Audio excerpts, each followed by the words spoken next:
എന്റെ പ്രിയപ്പെട്ട മുഅ്മിനീങ്ങളെ, ദുൽഹജ്ജ് മാസത്തിലേക്കാണ് നമ്മൾ കാലെടുത്ത് വെക്കുന്നത്. എന്താ ഈ ദുൽഹജ്ജ് മാസം? അല്ലാഹു തആല വല്ലാതെ അഭിമാനം കൊള്ളുന്ന ഒരു മാസമല്ലേ ദുൽഹജ്ജ് മാസം? പരിശുദ്ധമായ ഖുർആനിൽ അല്ലാഹു സുബ്ഹാനഹു വ തആല ധാരാളം കാര്യങ്ങളെ അല്ലാഹു വളരെ മുഖ്യമായ വിഷയങ്ങൾ പറയുമ്പോൾ അതിനെ സാക്ഷിയായി കൊണ്ടുവരാറുണ്ട്.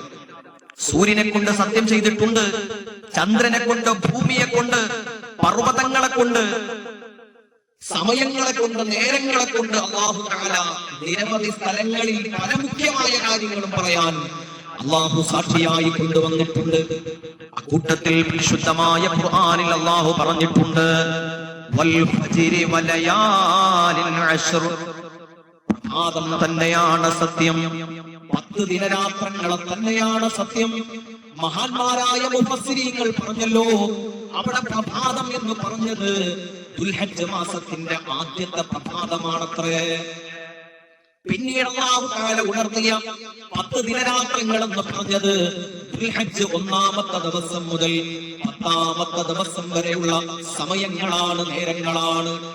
അല്ലാഹുവേ, പരിശുദ്ധമായ ഖുർആൻ അത് പറഞ്ഞിട്ടുണ്ടെങ്കിൽ, അത് പ്രസ്താവിച്ചിട്ടുണ്ടെങ്കിൽ അതിന്റെ മഹത്വം നമ്മൾ നിശ്ചയിക്കുന്നതിനേക്കാളും ചിന്തിക്കുന്നതിനേക്കാളും വലുതാണ്. ആ മാസത്തിലാണ്, ദിവസത്തിലാണ് അല്ലാഹു സുബ്ഹാനഹു വ തആല അഭിമാനം കൊള്ളുന്ന നിമിഷമുണ്ടല്ലോ.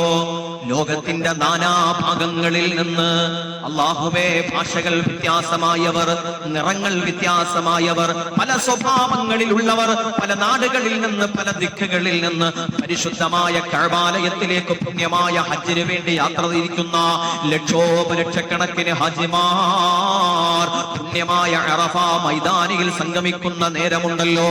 അല്ലാഹു വല്ലാതെ അഭിമാനം കൊള്ളുമെന്ന് ലോകത്തിന്റെ നേതാവ് അഷ്റഫുൽ ഖൽഖ് മുഹമ്മദ് മുസ്തഫ അല്ലാഹു അഭിമാനം കൊള്ളുമത്രേ. അവന്റെ ദാസന്മാരെ കണ്ട് മലക്കുകളോട് അഭിമാനം പറയുമത്രേ. എങ്ങനെയാത്? അല്ലാഹു തആല മനുഷ്യോൽപത്തിയുടെ തുടക്കത്തിൽ അല്ലാഹു മനുഷ്യനെ സൃഷ്ടിക്കുന്നു എന്ന കാര്യം മലക്കുകളുമായി അല്ലാഹു പങ്കുവച്ചല്ലോ. ഇന്നീ ജാഇലും ഫിൽ അർളി ഖലീഫ, മലക്കുകളെ, ഞാൻ ഭൂമിയിലേക്ക് എന്റെ പ്രതിനിധികളായി ഞാൻ മനുഷ്യനെ നിശ്ചയിക്കാൻ തീരുമാനിച്ചു എന്ന്. ആ സമയത്ത് മലക്കുകൾ പറഞ്ഞല്ലോ, റസൂലേ, അത്തജഅലു ഫീഹാ മൻ യുഫ്സിദു ഫീഹാ വയസ്ഫികു ദിമാ. റസൂലേ, നീ എന്താണ് ഈ തീരുമാനമെടുക്കാൻ ഉണ്ടാകുന്ന കാരണം? അവര് ഭൂമിയിൽ ഫസാദുണ്ടാക്കും റബ്ബേ, രക്തച്ചൊരിച്ചിലുകൾ നടത്തും അല്ലാഹ്, പരസ്പരം കോലാഹലങ്ങൾ ഉണ്ടാക്കും റബ്ബേ. മലക്കുകൾ പറയാണ്, അല്ലാഹുവിനോട് പറയാണ്. ആ സമയത്ത് റബ്ബ് പറഞ്ഞ ഒരൊറ്റ മറുപടിയുണ്ട്, ഖാല ഇന്നി അഅലമു മാ ലാ തഅലമൂൻ. പ്രശോനെ, നീ മനുഷ്യനെ സൃഷ്ടിക്കുന്നത് എന്തിനാണോ അത് ഞങ്ങൾ ചെയ്യുന്നില്ലേ റബ്ബേ.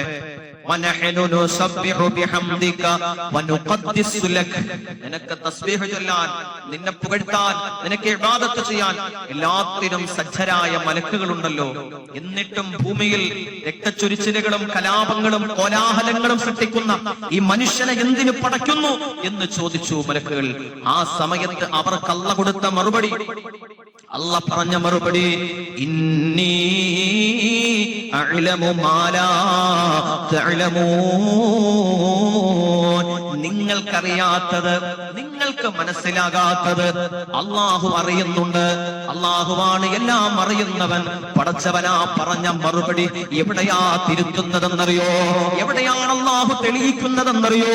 പരിശുദ്ധമായ ഹജ്ജ് കർമ്മത്തിനായി ലോകത്തിന്റെ നാനാഭാഗങ്ങളിൽ നിന്ന് കടന്നു വരുന്ന കോടാനുകോടിക്കണക്കിന് മനുഷ്യരില്ലേ, ലക്ഷോപലക്ഷക്കണക്കിന് ഹാജിമാരില്ലേ, പരിപാവനമായ അറഫ മൈതാനിയിൽ അവർ സംഗമിക്കുമ്പോ അല്ലാഹുവേ, ഒരു കടൽ പോലെ, കടൽ തിരമാലകൾ പോലെ അല്ലാഹ് മനുഷ്യരെ കൊണ്ട് നിറയുന്ന ആ അറഫ മൈതാനിയിൽ മനുഷ്യരെ കരങ്ങളുയർത്തി പൊട്ടിക്കരയുന്നു, പ്രാർത്ഥിക്കുന്നു, പടച്ചവനോട് അടുക്കുന്നു. ആ നേരത്ത് തന്നെ ദാസന്മാരെ ചൂണ്ടിക്കൊണ്ട് അല്ലാഹു അഭിമാനം കൊള്ളുമെന്നാ അല്ലാഹു തആല സന്തോഷിക്കുന്ന പടച്ചവൻ തന്റെ അടിയാറുകളെ കണ്ട് സന്തോഷിക്കുന്ന ദിവസം ഈ പുണ്യപ്പെട്ട ദുൽഹജ്ജ് മാസം. ഇത് നിസാരമല്ലല്ലോ.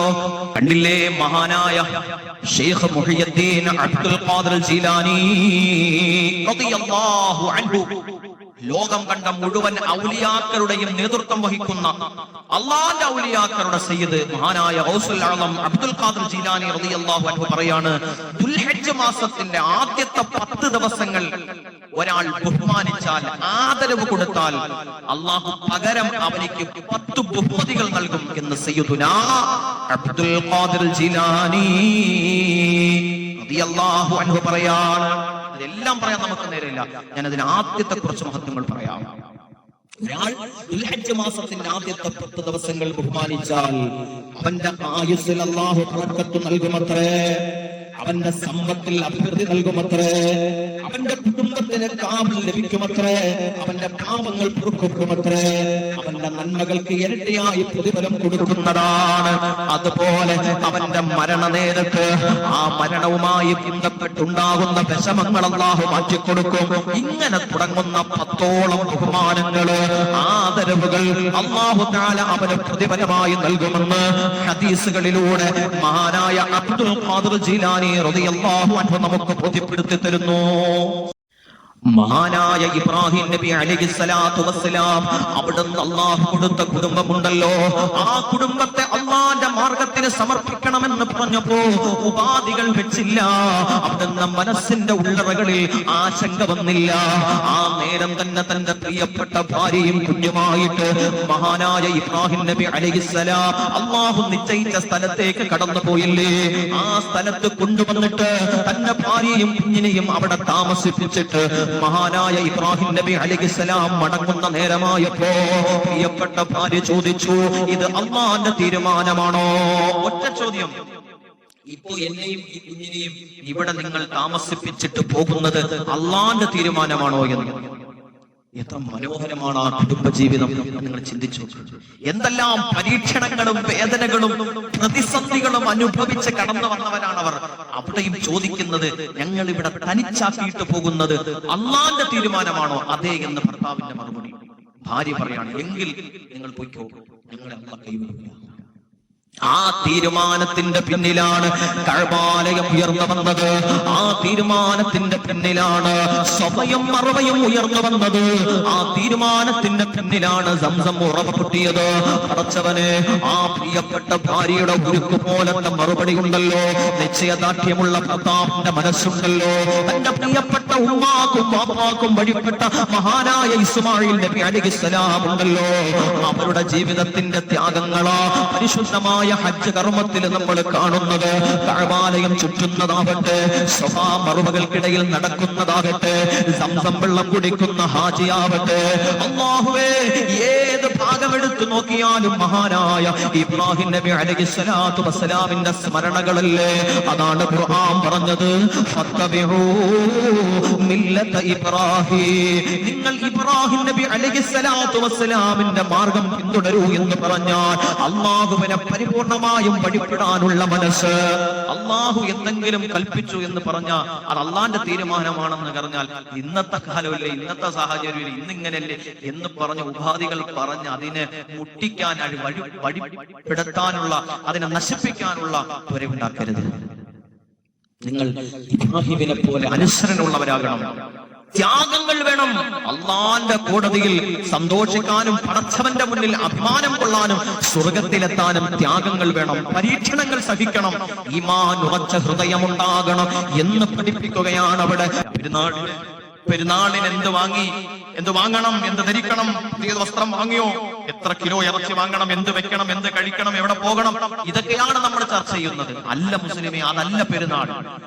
പെരുന്നാൾ എന്ന് പറഞ്ഞാൽ, ദുൽഹജ്ജ് എന്നാൽ മനസ്സുറപ്പിച്ച് ചിന്തിക്കണം എന്താണ് നമ്മുടെ മാർഗം, നമ്മൾ എന്താവണം, അനുസരണയുള്ള ഒരു മുസ്ലിമായി മാറാനുള്ള പ്രതിജ്ഞയാണ് ദുൽഹജ്ജ്. എന്റെ പ്രിയപ്പെട്ട സഹോദരങ്ങളോട് ഞാൻ സ്നേഹപൂർവ്വം ഓർമ്മപ്പെടുത്തുകയാണ്, ഈ പരിശുദ്ധമായ ദുൽഹജ്ജ് മാസത്തിന് മാത്രമായ ചില പ്രത്യേകതകളുണ്ട്.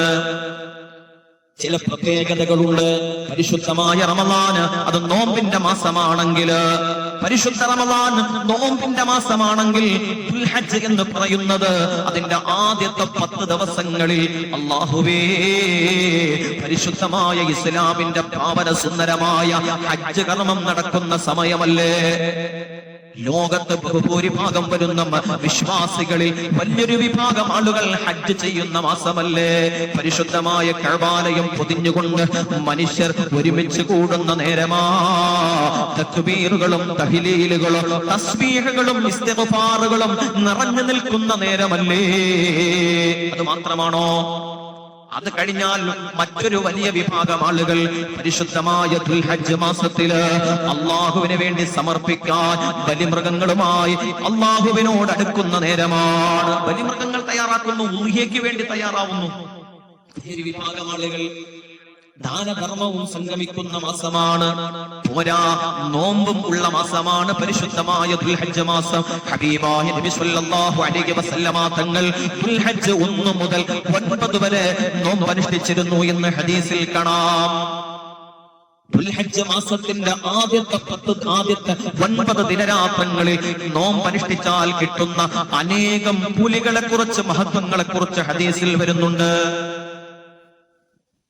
ചുരുക്കി പറഞ്ഞാൽ ഹജ്ജും നോമ്പും ദാനധർമ്മങ്ങളും എല്ലാം സംഗമിച്ചു നിൽക്കുന്ന മാസമാണ് ദുൽഹജ്ജ് മാസം. അല്ലാഹ് പടച്ചവനെ, നീ ഞങ്ങൾക്ക് തൗഫീഖ് നൽകണേ അല്ലാഹ്.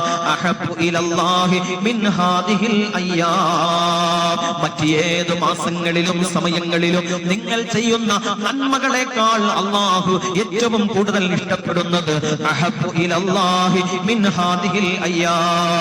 ഈ പറയപ്പെട്ട ദിവസങ്ങളിൽ നിങ്ങളൊരു നന്മ ചെയ്താൽ, നിങ്ങളൊരു ദാനധർമ്മം ചെയ്താൽ, നിങ്ങൾ നോമ്പനുഷ്ഠിച്ചാൽ, നിങ്ങൾ ഉദ്ഹിയ കൊടുത്താൽ അത് വല്ലാതെ റബ്ബിന് ഇഷ്ടമാണെന്ന് സയ്യിദുനാ മുഹമ്മദ് മുസ്തഫ